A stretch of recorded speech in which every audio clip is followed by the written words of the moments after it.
नामिने गौरतुषे नमः।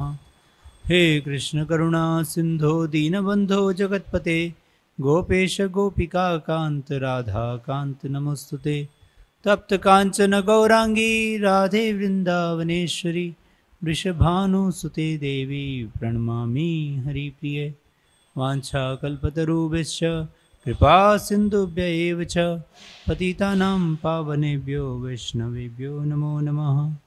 जय श्री कृष्ण चैतन्य प्रभु नित्यानंद श्री अद्वैत गदाधर शिवासादि गौर भक्तवृंद। हरे कृष्णा कृष्णा कृष्णा हरे हरे, हरे राम राम राम हरे हरे।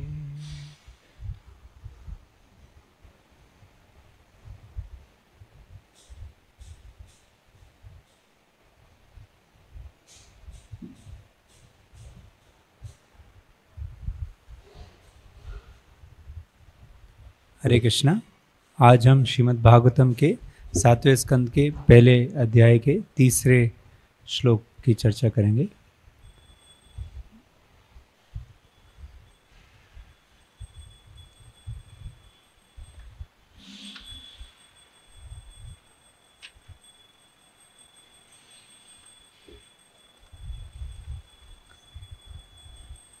हरे कृष्ण।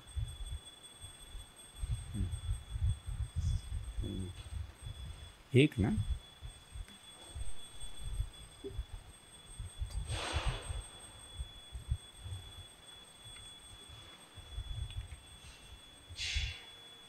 हरे कृष्ण। तो अध्याय का शीर्षक है समदर्शी भगवान। श्लोक को मेरे पीछे दोहराइए। इति न सुमहाभाग नारायण गुणान् प्रति संशय सुमहान् जातस् तद्भवांश्चेतुम् अर्हति। इति न सुमहाभाग नारायण गुणान् प्रति संशय सुमहान् जातस् तद्भवांश्चेतुम् अर्हति। इति न सुमहाभाग नारायण गुणान् प्रति संशय सुमहान् जातस् तद्भवांश्चेतुम् अर्हति।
वैष्णवीस।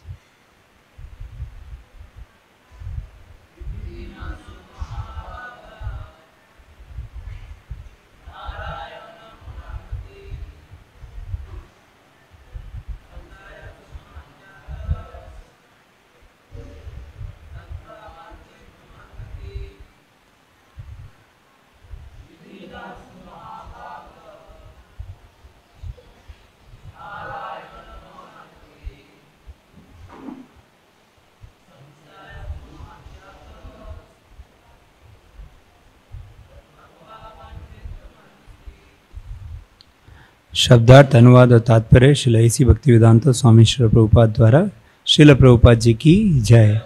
इति इस प्रकार नह हमारा सुमहाभाग हे भाग्यवान नारायण गुणान नारायण के गुणों के प्रति संशयः संदेह सुमहान अत्यंत महान जातः उत्पन्न तत् वह भवान आप छित्तुम अर्हति कृपया दूर कर दें।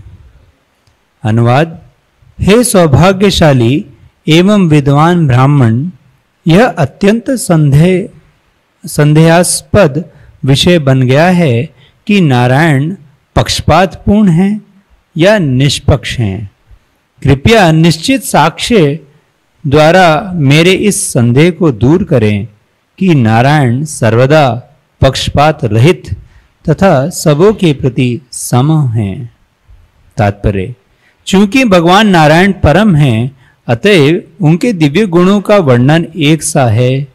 इस तरह उनके द्वारा दिए गए दंड तथा वरदान दोनों का एक सा महत्व है। मूलतः उनके शत्रुतापूर्ण कार्य उनके तथाकथित शत्रुओं के प्रति शत्रुता का प्रदर्शन नहीं होते, किंतु भौतिक जगत में लोग सोचते हैं कि कृष्ण भक्तों के प्रति अनुकूल हैं और अभक्तों के प्रतिकूल हैं।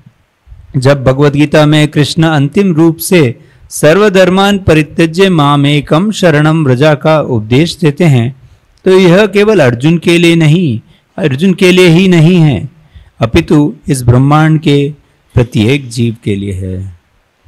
हरे कृष्णा। तो ये बहुत सुंदर प्रसंग है, बहुत महत्वपूर्ण प्रसंग है। हम आप सबके सब वैष्णवियों के आशीर्वाद की याचना करते हैं कि जो परंपरा द्वारा हमने सुना है भगवान के गुणगान हम उसी अनुरूप कर पाएँ। आप सबकी प्रसन्नता के लिए भगवान श्री श्री राधा कुंज बिहारी श्री श्री गौरनिताई श्रील प्रभुपाद की प्रसन्नता के लिए और अपने शुद्धिकरण के लिए। हरे कृष्ण। तो भगवान पक्षपात करते हैं, तो ऐसा लोग आरोप लगा सकते हैं, लेकिन श्रील परीक्षित महाराज इधर श्रील सुखदेव गोस्वामी जी से ऐसा प्रश्न इसलिए करते हैं जिससे सारे लोगों का ऐसा संदेह दूर हो जाए। उनके अंदर कोई ऐसा भाव नहीं है, बल्कि वो यही बोल रहे हैं कि आप इस संदेह को दूर कर दीजिए। कोई सोचेगा कि इंद्र का पक्ष लेके उन्होंने दैत्यों का वध कर रहे हैं, तो ये तो भगवान पक्षपात करते हैं। तो ऐसे भगवान तो भगवान के अंदर कोई दुर्गुण नहीं हो सकता। भगवान तो सूर्य समान है। भगवान के संपर्क में आने से सब लोगों के दुर्गुण दूर हो जाते हैं। तो भगवान के अंदर दुर्गुण कैसे हो सकता है? भगवान के अंदर पक्षपात कैसे हो सकता है? तो ये बहुत सुंदर प्रसंग है। इससे भगवान के गुणों का और प्रदर्शन होता है। जो महान भक्त होते हैं वो ऐसे सवाल पूछ के भगवान के गुणों को और उद्धृत कर डालते हैं, इसलिए ऐसे सुंदर सुंदर सवाल पूछते हैं। और लोगों के अंदर कुछ ऐसे संदेह हो तो उसको दूर हो जाते हैं। भक्त ही पूछते हैं सवाल, और भक्तों का हृदय ये होता है कि भगवान के का कोई गलत ना समझ बैठे भगवान के कार्यों को। तो इसलिए भगवान के जैसे रासलीला के भी अंत में रासलीला के बारे में भी ऐसी परीक्षित महाराज सवाल पूछते हैं, क्योंकि कई लोग ऐसा गलत समझ बैठते हैं कि भगवान कैसे दूसरे लोगों की पत्नियों के साथ नाच सकते हैं। तो उधर भी फिर परीक्षित महाराज को सुखदेव गोस्वामी बताते हैं। लेकिन संदेह किसका है? सब आम जो बद्ध जीवात्मा हैं, जो शारीरिक चेतना में डूबे हैं, उन लोगों का संदेह दूर करने के लिए बात करते हैं। तो भगवान तो देखिए, इस जगत के अंदर सब लोग पूरे जगत को शत्रु और मित्र में बांट डालते हैं। ये जो मेरे भोग करने में साथ देगा वो मेरा मित्र है, और जो भोग करने में कुछ विरोध डालेगा वो मेरा दुश्मन है। जो मेरी हाँ में हाँ मिलाएगा वो मित्र है, और जो ना बोलेगा वो दुश्मन है। वो शायद कभी कभी ज़्यादा ऐसे दुश्मन ना बोल के बोलेगा वो खराब आदमी है। दुश्मन बोलने में उसको दर्द होगा कि मैं दुश्मन समझ, वो बहुत खराब आदमी है। कभी कभी भक्त को भी ऐसा हो जाता है। कोई अगर उसका कोई ओपिनियन है, कोई प्रस्ताव रखता है और उसका वो खंडन कर देता है, ये वक्त अच्छा नहीं है ना। तो प्रस्ताव रख दिया तो उसका खंडन करने में उसको लग रहा है कि, क्योंकि उसको लग रहा है कि प्रस्ताव का खंडन करने में उसका खंडन कर दिया ना? उसका खंडन नहीं किया, वो तो भक्त है, उसका भक्ति भाव स्वीकार है, लेकिन उसके प्रस्ताव में कुछ प्रॉब्लम है। लेकिन ये स्वाभाविक है, बद्ध जीवात्मा को कभी कभी जो भी उसके विरोध जाता है उसको वो दुश्मन समझ बैठते हैं। लेकिन जो महान संत महात्मा होते हैं वो तो सब जीवात्माओं को समदृष्टि से देखते हैं और वो सभी जीवात्माओं के कल्याण के लिए कार्य करते हैं। वो एक बार श्रील प्रभुपाद जी को बोला कि आप ऐसा क्यों एक किसी को रास्कल बोलते हैं, फूल रास्कल क्यों बोलते हैं? बोले प्रभुपाद जी बोले मैं नहीं बोलता, प्रभु भगवान बोलते हैं, भगवान मूढ़ा बोलते हैं, मैं उसी का इंग्लिश ट्रांसलेशन दे रहा हूँ फूल रास्कल। तो मैंने क्या किया है, भगवान ने बोला है। देखिए भगवान बोलते हैं परित्राणाय साधु नाम विनाशाय च दुष्कृताम, तो वहाँ पे भगवान ने बताया ना एक दुष्ट है एक साधु है। बोले हाँ ये तो बात सही बोली भगवान, फिर तो भगवान में भी गड़बड़ है कुछ। बोले पहले आपने मेरे में गलती निकाली, अभी भगवान में गलती निकाला, निकल जाओ यहाँ से नो। तो जो भगवान का मत, जो भगवान का दृष्टिकोण है उसी दृष्टिकोण से भक्त लोग भी देखते हैं। तो भगवान का दृष्टिकोण समता का दृष्टिकोण है। जो भगवान का नाम लेते हैं वो भी इसी भाव को स्वीकार कर लेते हैं, वो भी समदृष्टि रखते हैं। प्रभुपाद जी का समदृष्टि कैसे बोले प्रभुपाद जी?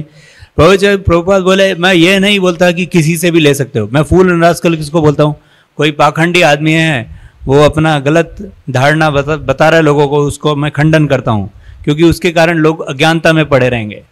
जैसे कोई अगर कोई गलत दवाई देता है, डॉक्टर का पाखंडी डॉक्टर है, उसका खंडन करना जरूरी है, वरना लोगों को दवाई गलत मिलेगी। लेकिन मेरा दृष्टिकोण ऐसे, जब हम किसी गुरु को ढूंढने जाते तो उसका योग्यता देखना चाहिए।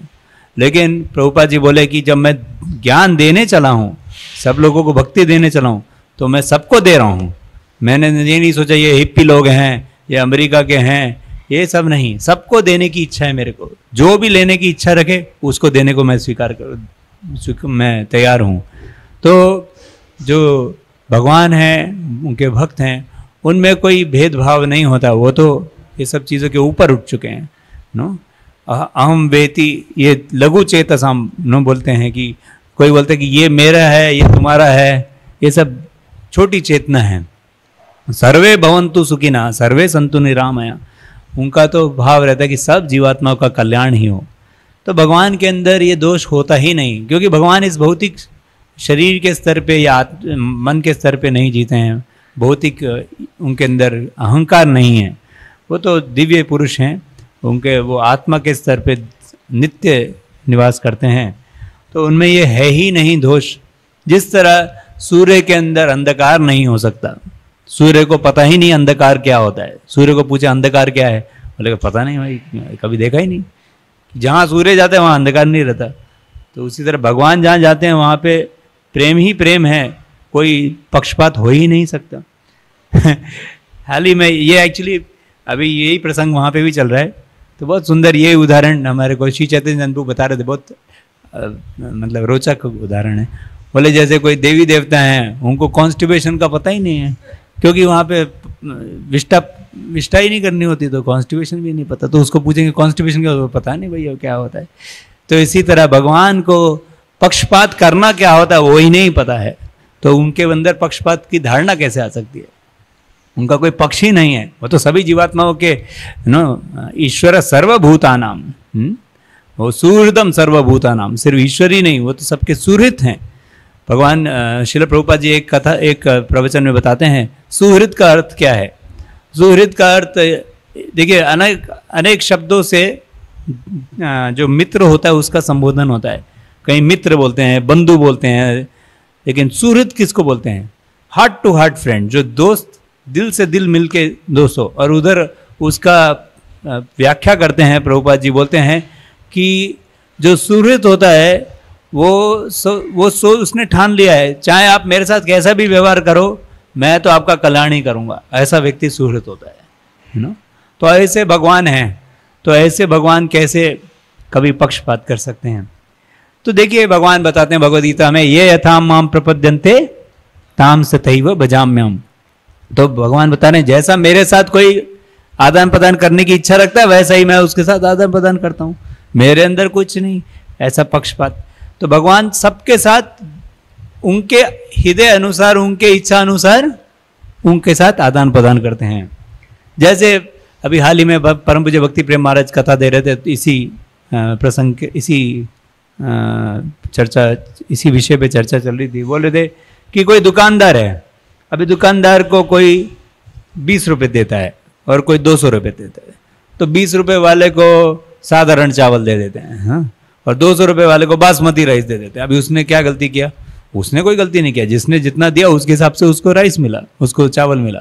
तो जो व्यक्ति जिस भाव से आता है भगवान उसको उसी तरह आदान प्रदान करते हैं। उसमें शॉपकीपर की गलती नहीं है महंगा राइस देने में, उसी तरह भगवान की गलती नहीं है। अगर कोई जैसे कोई भगवान की तरफ कोई बोलता है भगवान नहीं है, भगवान निराकार हैं, तो भगवान उसको निराकार रूप ही दिखाते हैं।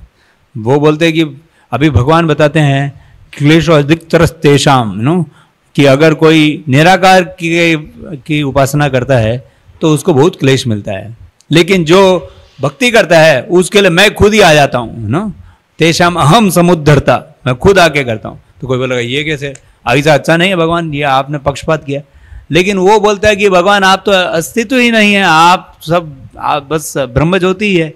तो भगवान उस जो जीवात्मा है उसकी इच्छा है कि भगवान का निराकार रूप ही रहे, तो उनके साथ तो इम्पर्सनल इसके साथ पर्सनल हो जाएंगे तो उसका फिर फायदा नहीं हो। वो चाहता है कि भगवान इम्पर्सनल तरीके से बिहेव करें मेरे साथ, तो भगवान इम्पर्सनल हो जाते हैं। और कोई भक्त है वो बोलता है कि भगवान आप ही हैं मेरे शरण, आप ही मेरे को शरण में ले लीजिए, तो वो पर्सनल चाहता है, तो भगवान भी व्यक्ति की तरह भाव रखते हैं। तो जिस तरह जो जीवात्मा उनको आगे आता है उसी तरह वो भगवान उनके साथ आदान प्रदान करते हैं। अभी कोई सरकार है, कोई सारे जो प्रजा है उसके लिए सरकार सब सुविधा देती है, लेकिन अगर कोई कुछ गलत कार्य करता है तो उसको दंड देती है। तो दंड दिया वो सरकार की क्या गलती? सरकार ने तो सबको बोला था अच्छे से जियो इस नियम अनुसार, जो गलत कार्य करेगा उसको दंड मिलेगा। तो भगवान ने सबको बोला देखो भाई शास्त्रों का पालन करो, और जो शास्त्र का पालन नहीं करेगा उसको दंड मिलेगा। यह शास्त्र विधि मुत्सृज्येत वर्तते काम कार्यता न सिद्धि मुवाप्नोति न सुखम न पराम करती। तो भगवान ने सीधा सीधा बोला है देखो शास्त्र का पालन करो, ये इस जगत के अंदर सब लोगों को एक समन्वय होकर जीना है। जैसे कोई अगर ट्रैफिक लाइट में सब लोग ठीक से चला रहे गाड़ी, एक गलत आदमी निकल जाता है, ट्रैफिक लाइट तोड़ के निकलता है, उसको दंड मिलेगा। क्योंकि सब लोगों को अगर गाड़ी चलाना है, एक्सीडेंट नहीं होना है, तो सब लोगों को कुछ नियम पालन करने होंगे। अगर एक व्यक्ति नहीं मेरे को तो बहुत तेज चलाना है, तुम नहीं रोक सकते, कोई नियम नहीं पालन करूंगा, ठीक है, फिर बहुत बड़ा नियम पालन करना पड़ेगा, फिर लाइसेंस ही निकाल देंगे तुम्हारा, है ना। तो जो व्यक्ति जो साधारण नियम है उनके उसमें बद्ध होके नहीं रहता, उसको और कठोर नियम में बांधना पड़ता है। तो भगवान की कोई गलती नहीं है, उस व्यक्ति की गलती है जो नियम तोड़ता है। तो जो देवता लोग हैं वो नियम नहीं तोड़ते भगवान का, और जो दैत्य लोग हैं, जो राक्षस लोग हैं, वो बोलते हैं हमें तो तोड़ने में मजा आता है, नो, उसको तोड़ने की इच्छा होती है, वो उल्टा ही कार्य करने की बातें करता है। तो इसलिए जिस तरह सरकार अपने नियम पहले बता दिए है, सबको उसी तरह जीने का है। जो नटखट व्यक्ति है उसको परेशानी है। और ऐसे ही सूर्य है, अभी सूर्य की किरणें सबको ले है। कोई बोले क्या भाई मेरे को तो सूर्य किरणें दे नहीं रहा, वो कमरे में बैठ के बोलता है सूर्य को अंदर ही आना होगा। नहीं, आप बाहर जाएंगे तो सूर्य का किरणें मिलेगा नहीं, अंदर ही बैठ के हमारे को इसी काल कोठरी के अंदर ही सूर्य की क्या गलती भाई, उसने तो सबको दिया, आप ही बैठे हैं अपने। तो भगवान सबको कृपा देने के लिए बैठे हैं। एक बार श्रील प्रभुपाद जी को पूछा कि आप तमाल कृष्ण महाराज को बहुत कृपा देते हैं। बोलते मेरी कृपा सबके लिए है, लेकिन वो बहुत स्वीकार करते हैं उसको। क्यों? क्योंकि उन्होंने अपने हृदय को प्रभुपाद जी की सेवा में लगाया, तो जितना सेवा में लगाएंगे उतना कृपा मिलेगा। अभी कोई भिखारी है, बहुत मांगता है, ए बाबा दे दे बाबा दे दे बाबा, तो उसको बहुत कृपा मिल जाती है। कोई कटोरा लेके सो गया है, उसको नहीं मिली, तो किसकी गलती है? उसकी गलती है। वो उसकी दान देने वाले की क्या गलती है? सब लोग बराबर बैठे होंगे तो सबको दान मिल जाएगा। तो भगवान सबको देना चाहते हैं। तो बोलते हैं विष्णु भक्ता भवे देवा आसुरस्तद विपर्यया। जो विष्णु का भक्त बनता है वो देव है, और जो भगवान के विपरीत जाने की इच्छा रखता है वो असुर है। तो बहुत साधारण शब्दों में बोलते हैं, जो भगवान के सुर में सुर मिलाता है उसको सुर बोलते हैं, और जो भगवान के सुर में सुर नहीं मिलाता उसको असुर बोलते हैं। तो इसमें भगवान की कोई गलती नहीं। जैसे समुद्र मंथन लीला हुई, समुद्र मंथन लीला में भगवान ने बताया देखो सबको अमृत मिलेगा, आराम से समुद्र मंथन करो, तुम्हारे को वासुकी दिया है, वासुकी से ये मंदारा पर्वत का को से मंथन करो सागर के अंदर, क्षीर सागर के अंदर, तो तुम्हारे को अमृत आएगा बाद में। तो जो दैत्य लोग दानव लोग हैं वो भी बैठे हैं, और ये सुर लोग देवता भी बैठे हैं। तो देवता लोग को पूछ दे दिया और असुर लोगों को मुख का, जो वासुकी का मुख था वो दे दिया। तो ये जो असुर लोग थे बोले ये हमारे को भगवान ने मुख क्यों नहीं दिया, हमारे को पूछ क्यों, अच्छा सॉरी उल्टा बोल दिया मैंने, असुर लोगों को पूछ दे दिया था और देवता लोगों को मुख दे दिया था। बोले ये पार्शियलिटी है, भगवान ने हमारे को क्यों नहीं मुख दिया, कुछ तो गड़बड़ है, हमारे को मुख चाहिए, इन लोगों को पूछ लेने दो। तो भगवान बोले ठीक है भाई, भगवान विष्णु ने देवताओं को बोला देखो इन लोगों को मुख चाहिए, तुम पूछ ले लो, ठीक है। हम तो वो मान गए, जो भगवान बोलेंगे हम मान गए। तो देवता लोग उधर गए और ये लोग मुख की तरफ चले गए, असुर लोग। अभी वो मुख की तरफ गए तो जब मंथन चालू हुआ तो वासुकी से मुख से आग निकलती है, सारे जो असुर लोग हैं वो जल्द से जाते हैं। नालायक किसने सुझाव दिया था कि यहाँ पे खड़ा होने का, पीछे खड़े होने में अच्छा था है ना, आगे खड़े होने से फायदा नहीं है ना। तो किसकी गलती है? अभी विष्णु जी ने उनको पूछ दिया, वो माने नहीं, उनको अहंकार था कि पूछ क्यों, हम तो मुख लेंगे, अब मुख लेके लो सड़ो, हम परेशान हो। तो इसी तरह व्यक्ति को समझना चाहिए भगवान किसी की तरफ पक्षपात नहीं करते, वो अपने ही धारणा के कारण, अपने गलत दृष्टिकोण के कारण, गलत मानसिक प्रवृत्तियों के कारण परेशान है। एक बार ब्रह्मा जी ने ऐसे यही समझाने के लिए असुरों को और सुरों को सबको बुलाया था एक दावत में, एक बहुत सुंदर क्या बोलते हैं, दावत समझ आते हैं ना, हाँ अच्छा, महाप्रसाद गोविंदे फीस्ट प्रसाद था, संडे फीस्ट। तो उसमें बुलाया तो सब असुरों को, असुर बोले पहले हम खाएंगे, देखो ठीक है भाई आप खा लो, लेकिन एक शर्त है। क्या शर्त है? कि सब लोगों को ना यहाँ पे एक लकड़ी बांध के देंगे, फिर खाने का है। तो सारे असुरों के हाथ पे लकड़ी बांध दिया, तो सोच रहे हैं अभी खाएंगे कैसे, खाने के लिए तो हाथ को ऐसे करना पड़ता है। तो वो सोच रहा है ऐसे उछल के ऐसे खाने की कोशिश कर रहे हैं, और सारे देवी देवता देख रहे हैं क्या चल रहा है, नाटक ऐसे करने की कोशिश कर रहे हैं, सब इधर उधर गिर रहे हैं, परेशान हो गए। बोले क्या दावत खिलाने बुलाया हो, क्या करा ब्रह्मा जी को बहुत कोस रहे थे। बोले ठीक है अभी अब बाहर आओ, इनको बैठने दो तो सारे देवताओं को बैठा दिया, अब देवताओं को भी बांध दिया। वो बोले अभी देखो इनको भी मजा आएगा है ना। तो उन्होंने क्या किया, हाथ बंधा हुआ, उन्होंने एक दूसरे को खिलाना चालू किया, आप खाइए आप खाइए। बोले अरे ये हमारे को आइडिया क्यों नहीं आया? बोले यही तो प्रॉब्लम है तुम्हारे साथ में तुम्हारे को आइडिया नहीं आता क्योंकि तुम स्वार्थी आदमी हो, तुम्हारे को समझ नहीं आता कि एक दूसरे को भी खिला सकते हैं, खुद ही को खाने का। क्योंकि जब देखिए समुद्र मंथन में भी जब अमृत खींच लिया सबने, वो असुरों ने, उन्होंने ले लिया अमृत, हम ही लेंगे, फिर उनके बीच में झगड़ा हो गया कौन पहले लेगा। तो उतने में मोहिनी मूर्ति जी आके बोली अभी तुम रुको तो देखिए भगवान ने कोई योजना नहीं बनाई कि इन लोगों को परेशान करें, वो जीवात्मा अपने आप ही परेशान हो रहा है। तो ये हो गया कि भगवान बराबर से सब लोगों को देते हैं, लेकिन जीवात्मा ही अपने आप परेशान होता है। दूसरा है, कोई बोलेगा अच्छा ठीक है तो जो असुर प्रवृत्ति है उसके कारण परेशान होते हैं, इसका मतलब असुर प्रवृत्ति भगवान ने हमारे को दी, ये हमारे भगवान का गड़बड़ है। नहीं सर, ये भी भगवान का गड़बड़ नहीं है, वो भी जीवात्मा का ही गड़बड़ है। भगवान भक्त बनने का मौका भी सबको देते हैं।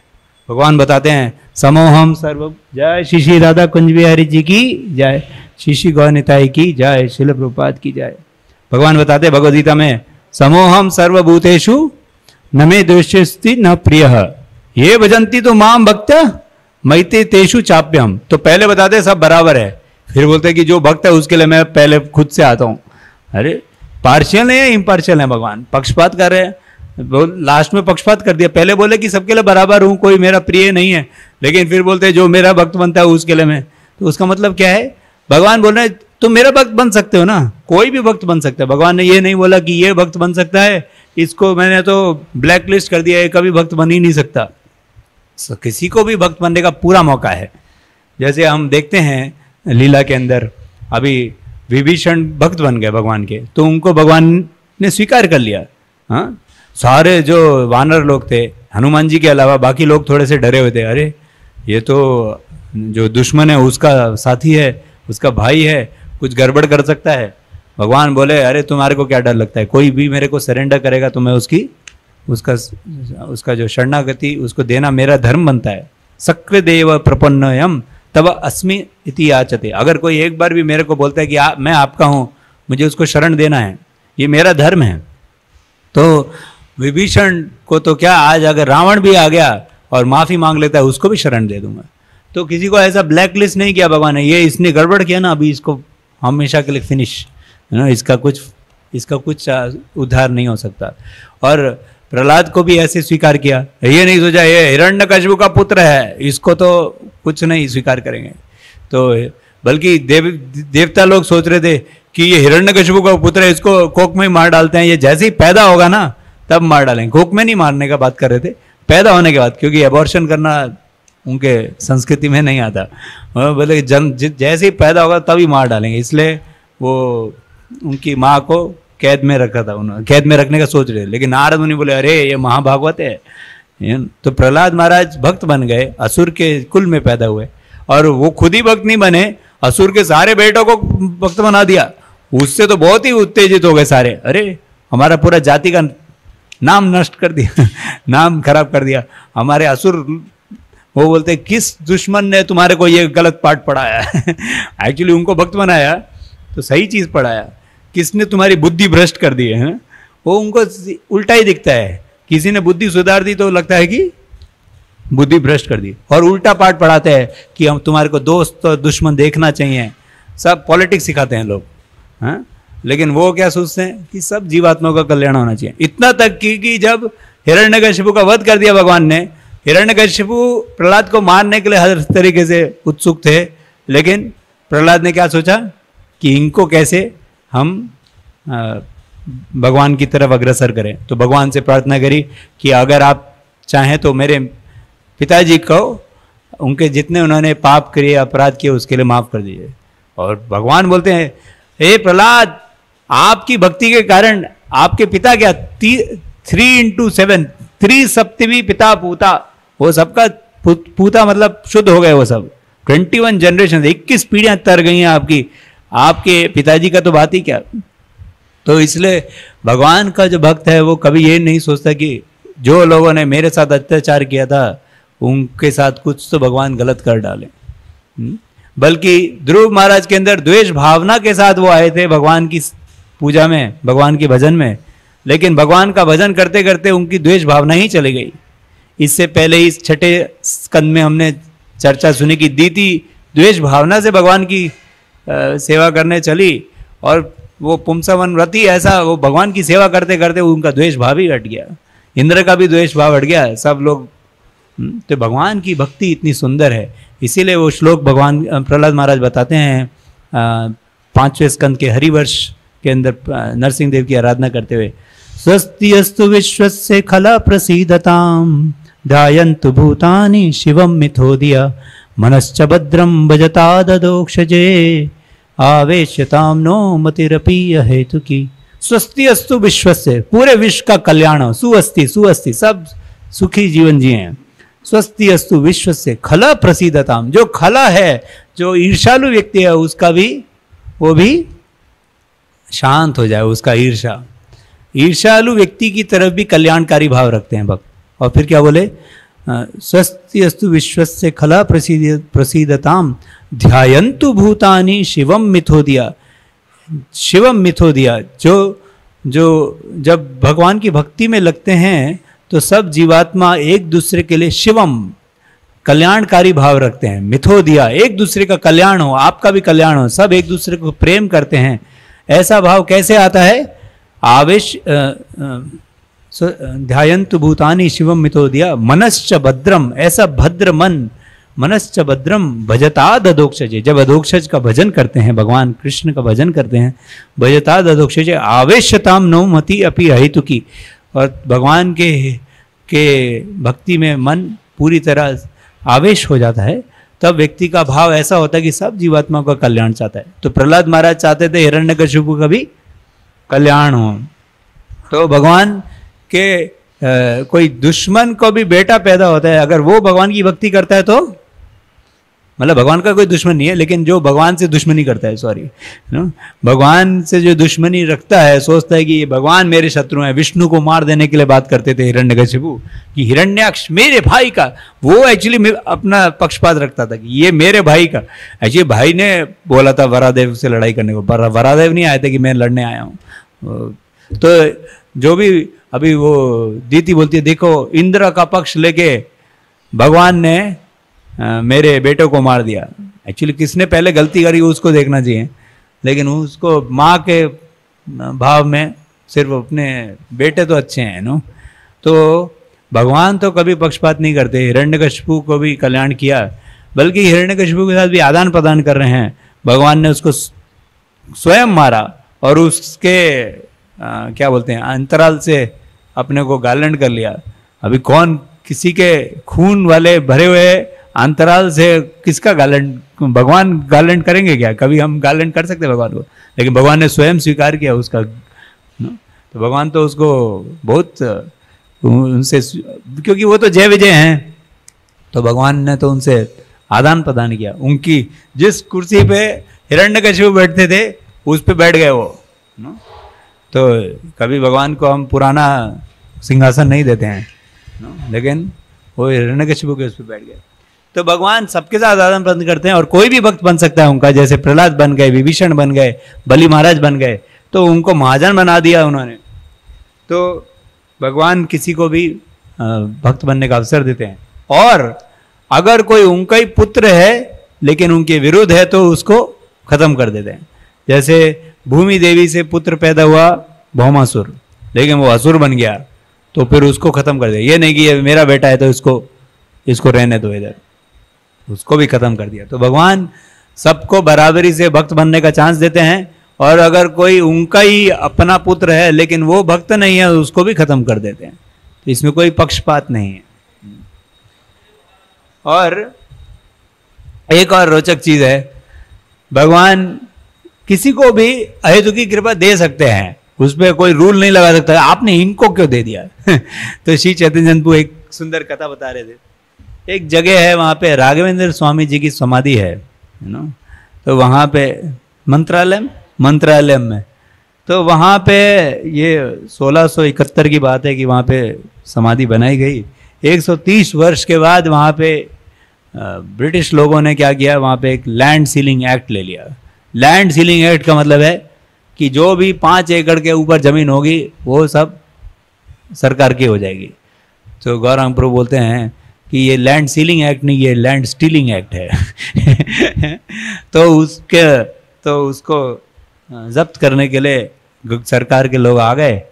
तो उन्होंने बोला देखिए यहाँ का जो भी वहाँ पे बैठे हुए थे लोग, मतलब जो अधिकारी लोग थे, उन्होंने बोला देखिए यहाँ के राघवेंद्र स्वामी जी सब कुछ देखते हैं। बोले उनका तो समाधि लग चुका है, आप उनको कैसे पूछने को बोल रहे हैं? बोले नहीं उनसे ही पूछिए, जो पूछना है उनसे ही पूछिए। तो वहाँ के जो सरकार के लोग आए थे उनमें जो सबसे बड़े व्यक्ति थे उनका नाम था थॉमस। तो वो गए अंदर, उनको बोला ठीक है आप ही बात करिए, राघवेंद्र स्वामी जी जो बोलेंगे। तो वो गए तो अंदर, अभी उनको भी मंदिर में जा रहे हैं तो जूते वूते उतार के हाथ धो के अंदर गए और राघवेंद्र स्वामी जी की समाधि के सामने जाके प्रार्थना करके बोलते हैं आप क्या, तो वो भी प्रार्थना करते हैं और राघवेंद्र स्वामी जी उनको दर्शन देते हैं और बोलते हैं देखिए आपके लैंड सीलिंग एक्ट में एक क्लॉज है कि जो मिशनरी एक्टिविटी है उसमें जो लैंड दिया हुआ है उसके ऊपर ये नियम लागू नहीं होता है ना, और ये तो भगवान का जमीन है, ये किसी जगत का जमीन नहीं है, ये भगवान का जमीन है, इसके ऊपर आपका ये नियम लागू नहीं होता है। तो थॉमस जी बिल्कुल खुश हो गए, वो बोले कि भगवान राघवेंद्र स्वामी जी ने दर्शन दिए, वापस बाहर आके बोलते हैं यहाँ पे कुछ नहीं होगा, ये भगवान की ज़मीन है, सब हो गया सेटल। फिर उन्होंने बताया अपने आप कि ये ऐसे ऐसे हो गया हमारे साथ वृतांत। तो वहाँ के ये तो हो गया, ये लिखा हुआ है ब्रिटिश के वहाँ पे, मतलब ऐसे ऐसे हुआ है वहाँ का निर्णय। लेकिन वहाँ के जो पुजारी लोग थे वो सोचे हमको तो आज तक दर्शन दिया नहीं है, हाँ? और मतलब इनको कृपा मिल गई, ये ब्रिटिश आदमी को कृपा मिल गई, क्या कृपा है, हाँ? कोई लॉजिक नहीं है, क्योंकि लॉजिक है नहीं कृपा को। हमेशा भगवान आए तो की कृपा किसी को भी दे, ऐसा नहीं बोल सकते इसको क्यों दिया दान आपने, इसको कृपा दान नहीं देना है, इसको तो ये तो ब्रिटिश है, इसको क्यों नहीं। भगवान किसको देना चाहें किसको नहीं देना चाहें तो भगवान के ऊपर है। तो कोई उसके ऊपर देखिए, अगर कोई जैसे भिखारी है, ज़्यादातर अगर कोई अच्छे से भीख मांगेगा तो उसको दान मिलेगा, लेकिन कोई कटोरा लेके सो ही रहा है, ऐसा उल्टा करके बैठा है, तो अगर कोई दानी व्यक्ति है बहुत सोचता है, बोलता है देखिए बेचारा कुछ खाया पिया नहीं होगा इसलिए कुछ उससे हो ही नहीं रहा है, भीख भी नहीं मांग पा रहा, कितना बेचारा है, तो उसका कटोरा खोल के उसको दान दे के बोले बेटा खा ले, ले ले, तो ले सकता है ना। दानी व्यक्ति के अंदर कितनी करुणा है, उसके ऊपर कोई नियम नहीं लगा सकते, इसने तो भीख मांगी नहीं, इसको क्यों दिया तुमने दान। उसी तरह भगवान किसको दान दे उसके ऊपर कोई नियम नहीं लगा सकते, तो वो अहेतु की कृपा है। और एक बहुत जरूरी जो पहलू है वो है कि भगवान सुरों का या देवताओं का अगर पक्ष लेते हैं एक तरीके से, कि एक को पदवी पे बैठाते हैं दूसरे को हटाते हैं, तो उसमें भगवान का कोई स्वार्थ नहीं है। भगवान तो सब जीवात्माओं का कल्याण ही चाहते हैं। वो कैसे, देखिए भगवान ने हिरण्यकशिपु को हटाया, प्रहलाद को बैठाया, दुर्योधन को हटाया और युधिष्ठिर को बैठाया, खुद नहीं बैठ गया, बोले कि अभी मैंने किया है सब कुछ तो मैं ही बैठ जाता हूँ, हाँ? रावण को हटाया, विभीषण को बैठाया, कंस को हटाया, उग्रसेन को बैठाया, तो खुद नहीं बैठ जाते। कभी भी वध करने के बाद खुद बैठ, ऐसा नहीं सोचते कि अभी मैं ही बैठूंगा, नो। तो भगवान तो अपने भक्तों को बैठाना चाहते हैं पदवी पे, क्यों? इसलिए नहीं कि उनको पक्षपात करना चाहते हैं, लेकिन वो लोग जानते हैं धर्म क्या है। देखिए ये जगत की सृष्टि क्यों करी गई है कि सब लोगों का उद्धार हो। जो जीवात्मा गलत धारणा लेके आ गए हैं इस जगत के अंदर और सोच रहे कि अब हम भोग करेंगे, उनको किसी तरह भगवान वापस अपने दिव्य धाम में ले जाना चाहते हैं। तो उसके लिए भगवान ने शास्त्र दिए, भक्त भेजते हैं, धाम दिए, अपना विग्रह का दर्शन सब कुछ दे रहे हैं भगवान। इतना बड़ा योजना बनाया है भगवान ने, हाँ। और उसको आगे बढ़ाने के लिए जो भक्त लोग होते हैं, ये धार्मिक ब्राह्मण लोग होते हैं, वो उसका आगे सब लोगों को ज्ञान देते हैं। लेकिन जो असुर लोग होते हैं वो यही सब बंद करने को बोलते हैं। हिरण्यकशिपु ने बोला कि अब ये सब बंद कर दो, यज्ञ दान तप सब कुछ बंद होना चाहिए, बल्कि जो नहीं करता उसी को ऊपर लेके जाएंगे, उल्टा कर देते हैं सब कुछ, नो। ऐसे ही वेणा भी यही बोल रहा था, ना दातव्यम ना होतव्यम, ये सब नहीं होना चाहिए, ये सब यज्ञ वगैरह बंद कर दो, सिर्फ मेरी पूजा करो। तो रावण हो जाए, हिरण्यकशिपु हो जाए या कंस हो जाए, कंस ने भी ऐसे ही सब बंद करने को बोल दिया। तो ये लोगों का एक ही, सब लोग एक ही बिरादरी के हैं, वो सब एक ही चीज बोलते हैं, क्या? ये सब बंद कर दो, क्योंकि उनको विष्णु की सेवा करने में आनंद नहीं आता है, उनको ईर्ष्या है भगवान से। लेकिन भगवान क्या चाहते हैं, सब जीवात्मा मेरे परिवार के जन हैं, सब आए मेरे घर वापस, बैक होम बैक टू गॉडेड, सब घर वापस आ जाएं, मैं उसको खूब खिलाऊंगा पिलाऊंगा। हिरण्यकशिपु भी वापस घर आएगा तो मैं खिलाऊंगा पिलाऊंगा। लेकिन हिरण्यकशिपु क्या बोल रहा है, नहीं सब बंद हो जाए, ये सब मैं इधर ही मौज करूंगा, मैं ही भोग करूंगा। इसलिए भगवान को क्या करना पड़ता है, ये जो लोग जो सब जीवात्माओं के कल्याण के लिए कार्य करेंगे और सब जीवात्माओं को धार्मिक पद पे चलाएंगे, उनको पदवी पे बैठाना होगा। क्योंकि जो साधारण जनता है, प्रजा है, वो तो राजा का अनुसरण करेगी। लेकिन जो अगर राक्षस बैठ जाएगा तो वो क्या करेगा, भोग तृप्ति के अंदर सबको लगा देगा। वो भौतिकवादी जीवन जीने के लिए सब लोगों को बोलेगा और बोलेगा मंदिर तोड़ दो। जैसे एक हमारे प्राइम मिनिस्टर रहे थे, नाम नहीं बोलेंगे, उन्होंने बोला मंदिर की क्या जरूरत है, फैक्ट्रियाँ खड़ा कर दो, नो। तो फैक्ट्री खड़ा करने से क्या होगा, सिर्फ भौतिकवादी जीवन जीने के लिए आगे बढ़ने की बात हो रही है। लेकिन मंदिर जाएगा व्यक्ति तो उसके हृदय में आएगा कि मैं स्वामी नहीं हूँ, भगवान स्वामी है। तो इस तरह भगवान चाहते हैं सब लोगों का कल्याण हो, दिव्य ज्ञान मिले, दिव्य दर्शन मिले, प्रसाद मिले। तो इसके लिए भगवान ने बहुत सारी योजनाएं बनाई हैं और उस योजना को आगे बढ़ाने वाले को वो पदवी पे बिठाते हैं। इसमें उनकी कोई पक्षपात नहीं है, वो उनकी योजना ही है। जैसे कोई अस्पताल है, अभी अस्पताल में डॉक्टर होते हैं और कोई पेशेंट होते हैं। पेशेंट क्या चाहते हैं, हम ठीक हो जाएं, तो दवाई खाने के लिए रेडी है।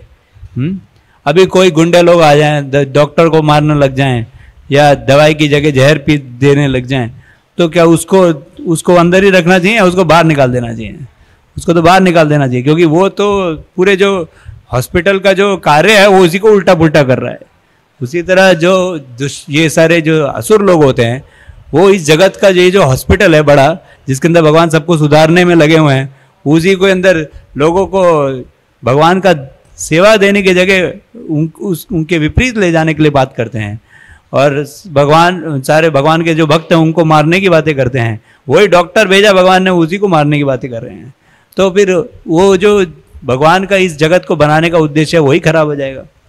तो हॉस्पिटल के अंदर गुंडे लोग नहीं रहने चाहिए। अगर गुंडा भी बीमार होकर आएगा उसको भी दवाई दिया जाएगा, नो, लेकिन गुंडा होने के लिए आएगा तो नहीं दवाई दिया जाएगा, उसको लाठी से मार के बाहर निकाला जाएगा। उसी तरह भगवान बोल रहे हैं कि यह जगत में अगर कोई व्यक्ति ऐसे गुंडागर्दी करेगा, ये जैसे असुर लोग करते हैं, तो उसको पिटाई होना ही चाहिए, जिससे इस जगत का कार्य चलता रहे। ये सब होने के बाद सबसे बड़ा चीज वो है कि भगवान जो ऐसे असुरों को मारते भी हैं उसका भी कल्याण कर डालते हैं। ऐसा नहीं कि सिर्फ जो ये चीज लॉजिक के बाहर है। लॉजिक के बाहर एक तरीके से है, क्योंकि अभी तक हमने बोला कि भगवान समता का भाव रखते हैं, ये सब बात किया, लेकिन अभी समता के ऊपर बल्कि युधिष्ठिर महाराज ने सवाल ऐसा ही पूछा। युधिष्ठिर महाराज सवाल, अभी जो प्रसंग आएगा आगे ना, जो सुखदेव गोस्वामी को सवाल पूछा है कि भगवान पक्षपात का आरोप आएगा उनके ऊपर, उधर युधिष्ठिर महाराज एक सवाल पूछते हैं, उसका प्रसंग बताएंगे, जिसमें युधिष्ठिर महाराज ये नहीं समझ पाए शिशुपाल को ऐसे क्यों उन्होंने उद्धार कर दिया। इसमें बल्कि उनका पक्षपात असुरों की तरह दिख रहा है नो? तो वो भगवान का कृपा की परिकाष्ठा है कि भगवान तो सब जीवात्माओं का कल्याण करते हैं, तो जो असुर लोग भी हैं वो भी भगवान के ही अंश हैं, उनका भी कल्याण कर डालते हैं। जैसे कि महाभारत के युद्ध में जो भी मरा उन सबको दिव्य जगत की गति प्राप्त हुई। हताहा गताहा स्वरूपम, जो उस महाभारत के युद्ध में मरा उसको स्वरूप मिल गया। और बोलते हैं पार्थास्त्र पूता पदम अव्ययम तत्, पार्थ के जो अस्त्र से मरा, मतलब भगवान के भक्त के अस्त्र से भी जो मरा उसको भी दिव्य जगत प्राप्त हुआ। क्योंकि वो पहले शुद्ध हो जाते थे अर्जुन के अस्त्र से, और फिर भगवान के सौंदर्य का दर्शन लेने से वो बोलते थे भगवान कितने सुंदर हैं, बस उनको दिव्य जगत प्राप्त हो जाता था। तो यही नहीं, कृष्ण ने जब मारा, देखिए शिशुपाल को मारा, उसको सायुज्य मिल गया। हिरण्यकशिपु को मारा तो जब प्रहलाद को बताते कि उनका पार लग गया। और तो और अगासुर को सारूप्य मुक्ति दिया, पूतना को तो धात्री की पदवी दे दी। तभी वो श्लोक आता है, अहो बकीयम स्तन कालकूटम जिगांसय पायदपि साध्वी लेबे गतिम धात्री मुचिताम ततोन्यम कंबा दयालुम शरणम वजेमा। जो व्यक्ति आपको कालकूट जो जहर है उसको पिलाने के लिए आई, उसको आपने धात्री की पदवी दे दी, क्योंकि उसने दूध पिला दिया आपको। जहर आपने पहले पी लिया, फिर दूध पी लिया, तो दूध पिलाया उसने, तो इसलिए वो मेरी माँ हो गई, इसलिए धात्री की पदवी दे दी। ऐसा व्यक्ति कौन हो सकता है, इनसे ज्यादा कोई कृपालु नहीं। तो इनकी शरण लेनी चाहिए सबको। यही नहीं, ब्रह्मा जी तो बहुत बड़ी बात बोलते हैं। तो एक सुंदर श्लोक बोलते हैं यहाँ, वो बोलते हैं, एषां घोष निवासिनामुत भवान् किं देवरातेति नस् चेतो विश्वफलात् फलं त्वदपरं कुत्रापि अयन् मुह्यति सद्वेषादिव पूतनापि सकुला त्वामेव देवा पिता यद्धामार्थ सुहृत् प्रियात्तम तनय प्राणाशयस्त्वत्कृते। वो बोलते हैं, देखिए भगवान, वो जब प्रार्थना अर्पित कर रहे हैं भगवान को, ब्रह्मा जी बोलते हैं, देखिए भगवान मैं तो बड़ा विस्मित हूँ, मुह्यति, मेरे को तो बड़ा मैं बिविल्डर्ड हूँ कि आपने पूतना सद्वेशात, वो तो एक माता का भेष बना के आई, हाँ, ऐसी पूतना, और पूतना कोई नहीं, सकुला, उसके सारे कुल को क्या कर दिया आपने? आपने अपने आप को दे दिया। तो आमेव, खुद को ही दे दिया आपने ऐसे असुर लोगों को। तो अभी आपके पास ये ब्रजवासियों को देने के लिए, जिन्होंने आपको सब कुछ अर्पित किया है, अपना घर, धन, अपना सब कुछ मान लिया है, अपना मित्र, अपना सब कुछ, शरीर, सब कुछ, बेटा, सब कुछ मान लिया है, वो अपने प्राण नाथ की तरह समझते हैं, उनको आप क्या देंगे? क्योंकि आपने तो, कोई अगर नाटक करता है दूध पिलाने का और जहर पिलाने आए हैं, उसको आपने अपने आप को दे दिया। तो इन लोगों को देने के लिए आपके पास कुछ नहीं है।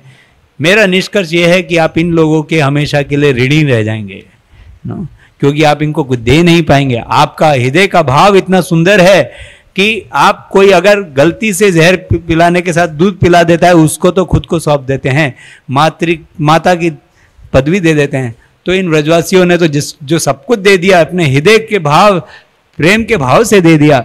कोई गलत भाव लेके आया, उसको आपने धात्री बना दिया। तो इन लोगों को क्या देंगे? आप कुछ नहीं दे पाएंगे, खुद को तो दे ही दिया आपने ऑलरेडी। तो अभी आपके पास कुछ नहीं रह गया, अभी आप इनके ऋणी ही रह सकते हैं। तो ये तो भगवान का भाव है। भगवान किसी की तरफ पक्षपात नहीं करते, प्रेम का आदान प्रदान करते हैं सब जीवात्माओं के साथ। तो इसलिए भगवान की भक्ति करते रहें। और भगवान, ये प्रतिकूल भाव से कोई व्यक्ति उनके पास जाता है तो उसके साथ ऐसा होता है, लेकिन हमारे को अनुकूल भाव से जाना चाहिए। क्योंकि प्रतिकूल भाव से कोई जाए तो पता नहीं कब भगवान मारने आएंगे, ऐसे ही मर जाएंगे पाप करने के कारण। तो ऐसा नहीं सोचना चाहिए, ठीक है, प्रतिकूल भाव लेके आते हैं। और ये भी जानना चाहिए कि जो प्रतिकूल भाव लेके आते हैं उनको वही पदवी नहीं मिलती है जैसे कोई अगर अनुकूल भाव से सेवा करता है। जो जैसे कोई अगर, जैसे इधर धात्री की पदवी दी है, लेकिन जो रस भगवान के साथ आदान प्रदान होता है दिव्य जगत में, अगर कोई भक्ति अनुकूल भाव से करके उधर जाता है तो उसको अलग रस का आस्वादन करने को मिलता है, भले ही बाह्य रूप से पदवी हो। तो इसलिए हमारे को जानना चाहिए, जिस तरीके का रिश्ता हम भगवान के साथ अनुकूल भाव से बना सकते हैं, वो प्रतिकूल भाव से बनाने से भगवान उस तरह नहीं देते। तो हम यहाँ पे इस प्रवचन को, इस विषय को विराम देते हैं। हम 5 मिनट अगर गदाधर पंडित जी के बारे में बोलते हैं, क्योंकि आज उनका आविर्भाव। तो गदाधर पंडित जी बहुत प्रमुख श्रील चैतन्य महाप्रभु के पार्षद हैं। बड़ा सखा गदाधर पंडित गोसाई, तेहो लक्ष्मी रूप तारा समा के हनाई। तो ये बताया गया है कि भगवान पंडित गदाधर पंडित जी राधा रानी जी के अवतार हैं। तो गौण गणोदेश दीपिका में भी बताया है यही। तो गदाधर पंडित जी की पिताजी का नाम श्री माधव मिश्र था, माता जी का नाम रत्नवती देवी थे। तो रत्नवती देवी को सची माता अपनी बहन समान समझती थी, और बचपन से ही वो साथ में खेलते थे। महाप्रभु और मतलब निमाई पंडित और गदाधर पंडित साथ में खेलते थे, कभी उनके घर पे कभी इनके घर पे, दोनों का घर आजू बाजू पास में था। और गदाधर पंडित थोड़े से भगवान से छोटे थे उम्र में, और कभी भी उनको अलग नहीं कर पाते थे, सब साथ, हमेशा साथ में खेलते रहते थे। तो उनका जब ईश्वरपुरी जी आए नवद्वीप पे, तो उन्होंने गदाधर पंडित को श्री कृष्ण लीलामृत, जो उन्होंने किताब लिखी थी, खुद से उन्होंने उनको पढ़ाया। और गदाधर पंडित जी तो भगवान के भक्त का लीला शुरू से ही, महान भक्त का एक लीला का प्रदर्शन किया। लेकिन निमाय पंडित जी एक न्याय, एक क्या बोलते हैं, एक तार्किक की तरह भूमिका कर रहे थे, नाटक कर रहे थे। और उसमें भगवान गदाधर पंडित के साथ कभी कभी मजाक भी कर लेते थे कि तुम क्यों भागते हो मुझसे, क्योंकि वो भागते थे कि हाँ ये अभी तर्क करेंगे मेरे साथ, लेकिन वो बोलते थे भक्ति की बात करो। लेकिन भगवान उनको तर्क में लगाने की चेष्टा करते थे तो वो भाग जाते थे, बोलते थे देखो तुम भाग रहे हो मेरे से। ऐसे भगवान निमाई पंडित जी बोलते थे, भगवान गदाधर पंडित ऐसा मजाक करते थे। और गदाधर पंडित जी एक ऐसे व्यक्ति थे जो भगवान के, जब दिव्य उन्माद में भगवान कभी कभी कृष्ण की खोज में अपने शरीर को भी चीर फाड़ने लगते थे कि शरीर, अगर भगवान हृदय में है तो मैं अभी हृदय को मैं फाड़ के भगवान कृष्ण का दर्शन लेना चाहूँगा। तो गदाधर पंडित जी उनको संभाल पाते थे। वो बोलते थे कि रुके रहो, भगवान कृष्ण आ रहे हैं। तो ऐसा भगवान चैतन्य महाप्रभु शांत हो जाते थे। तो इसको देख के सची माता बोलने की, हे गदाधर, तुम कभी मेरे निमाई का साथ मत छोड़ो, हमेशा उनके साथ रहो। तो बाद में जब चैतन्य महाप्रभु पुरी जाते हैं तो भी गदाधर पंडित जगन्नाथपुरी चले जाते हैं। और गदाधर पंडित जी जब मुकुंदा उनको पुंडरीक विद्यानिधि जी से मिलाना चाहते थे, तब गदाधर पंडित जी भी जब मिलने गए तो उन्होंने पुंडरीक विद्यानिधि जी के खूब ऐश्वर्यशील और बहुत सारे एक भौतिकवादी व्यक्ति जैसे कार्य करता है वैसा देख के बहुत वो विस्मित हो गए और वो सोचने लगे कि किस व्यक्ति से मिलाने आए मुझे मुकुंदा। तो मुकुंदा ने देखा कि उनके हृदय में ऐसा कुछ भावना आ रहा है, तो तुरंत उन्होंने अहो बकीयम स्तन कालकूटम शब्द श्लोक जो बोला, तो वो पागल हो गए। पुंडरीक विद्यानिधि वो दिव्य उन्माद में उन्होंने सारे अपने चारों तरफ जितने जो नौकर चाकर सबको इधर उधर फेंक दिया, पान इधर फेंका, वो उधर फेंका, सब कुछ, और जमीन पे गिर के क्रंदन करने लग गए, कृष्ण मेरे कहाँ हैं कहाँ हैं। ये देख के गदाधर पंडित जी को बहुत शौक हुआ कि हमने ऐसे महान भक्त को हमने जज कर लिया। तो फिर उनसे उन्होंने दीक्षा लिया। तो पुंडरीक विद्यानिधि जी विश्वभानु देवी हैं, विश्वभानु हैं, और वृषभान्वी देवी मतलब राधा रानी गदाधर पंडित है, उन्हीं से उन्होंने दीक्षा लिया। बाद में जब चैतन्य महाप्रभु पुरी जाते हैं तो गदाधर पंडित को टोटा गोपीनाथ में निवास देते हैं। वहाँ पे टोटा गोपीनाथ जी जहाँ जो टोटा है वहाँ पे जो बाग है वहीं से आते हैं और उनको उनकी सेवा प्रदान होती है। तो उनकी सेवा करते रहते हैं और हर रोज़ श्रील चैतन्य महाप्रभु उनसे भागवतम सुनने आते थे। और श्री भागवतम का पठन कैसे करते थे, जब पठन करते थे तो अश्रुधारा ऐसे बहती थी जैसे नदियां बह रही हों, और पूरी जो उनकी भागवतम थी वो लगभग भीग के ख़त्म हो गई, मतलब उनके सारे अक्षर सब समाप्त हो गए क्योंकि उनके प्रेम के अश्रुधारा से। और चैतन्य महाप्रभु खूब आनंद लेते थे उनके, बार बार बोलते थे दोबारा दोबारा बोलो, 100 बार सुनते थे प्रहलाद की ध्रुव की कथा को, और ऐसे कथा सुनते थे हर रोज़, और सभी भक्त लोग भी सुनते थे। बाद में जब गदाधर पंडित जी जब चैतन्य महाप्रभु जा रहे हैं पुरी से वृंदावन की तरफ, तो गदाधर पंडित अपना क्षेत्र संन्यास को तोड़ के भंग करके उनके साथ जाना चाहते थे। चैतन्य महाप्रभु ने बोला ऐसा नहीं कर सकते, तुम्हारे को ये सेवा करनी है। तो वहीं पे वो बेहोश हो जाते हैं। वो बोलते हैं भाड़ में जाए मेरा क्षेत्र संन्यास, आप जहाँ वहीं मेरे आप ही मेरी विग्रह हैं। लेकिन चैतन्य महाप्रभु बोलते तुम्हारे को नियम का पालन करना चाहिए। तो वह गदाधर पंडित चैतन्य महाप्रभु से विरह में बहुत क्रंदन करते हैं। बाद में चैतन्य महाप्रभु के तिरुभाव के बाद जब उनकी लीला विराम हो जाती है तो गदाधर पंडित जी तुरंत उनके विरह के अंदर इतने उनका जो शरीर है वृद्ध हो जाता है, बहुत कम समय के अंदर ही वृद्ध अवस्था प्राप्त होती है, और इतना वृद्ध हो जाता है कि वो उनकी सेवा में भी अड़चन डालता है कि जो टोटा गोपीनाथ जी की सेवा है वो पूरी तरह नहीं कर पाते हैं। तो उनको बहुत दर्द होता है, तो वो बोलते हैं मैं अभी किसी और को दे देता हूँ। तो गोपीनाथ जी बोलते हैं नहीं, मेरे को तुमसे ही सेवा स्वीकार करनी है, और उसके लिए टोटा गोपीनाथ जी नीचे बैठ जाते हैं। ये बहुत सुंदर विग्रह हैं जो बैठ गई हैं, भगवान अपने भक्त की सेवा स्वीकार करने के लिए नीचे बैठ जाते। तो टोटा गोपीनाथ जी नीचे बैठ जाते। बाद में गदाधर पंडित जी राधा रानी के विग्रह के अंदर प्रवेश करके अपने लीला को विराम देते हैं। तो ये बहुत हम उनसे प्रार्थना कर सकते हैं कि हम भी भगवान की सेवा, श्रीमद् भागवतम का पठन वगैरह अच्छे से करें। हम यहाँ पे अपने प्रवचन को विराम देते हैं। श्री गदाधर पंडित जी की जय, श्रील प्रभुपाद की जय, श्रीमद् भागवतम की जय। निताई गौर।